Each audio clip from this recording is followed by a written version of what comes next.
अपने अंदर एक नई रोशनी महसूस करना शुरू कर दी है, महसूस करना शुरू कर दी है।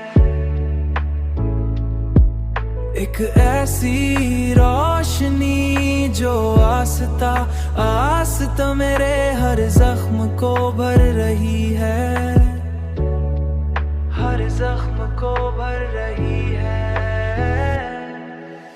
मैंने खुद से वादा किया है कि अब मैं अपने अपने आप को किसी के लिए नहीं खोऊंगा, ओ बल्कि खुद को पाने की कोशिश करूंगा, बल्कि खुद को पाने की कोशिश करूंगा।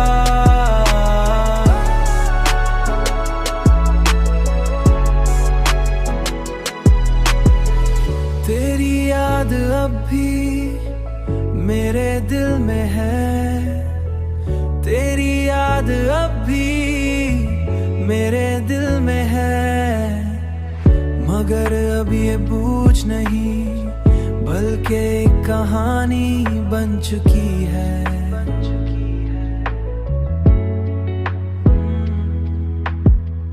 मगर अब ये बोझ नहीं बल्कि एक कहानी बन चुकी है।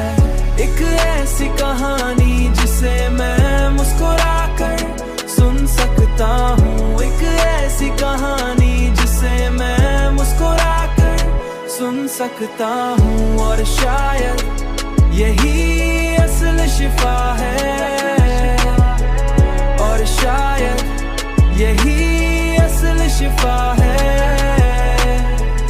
और शायद यही असल शिफा है कि इंसान अपने दर्द के साथ भी सुकून में रहना सीख ले।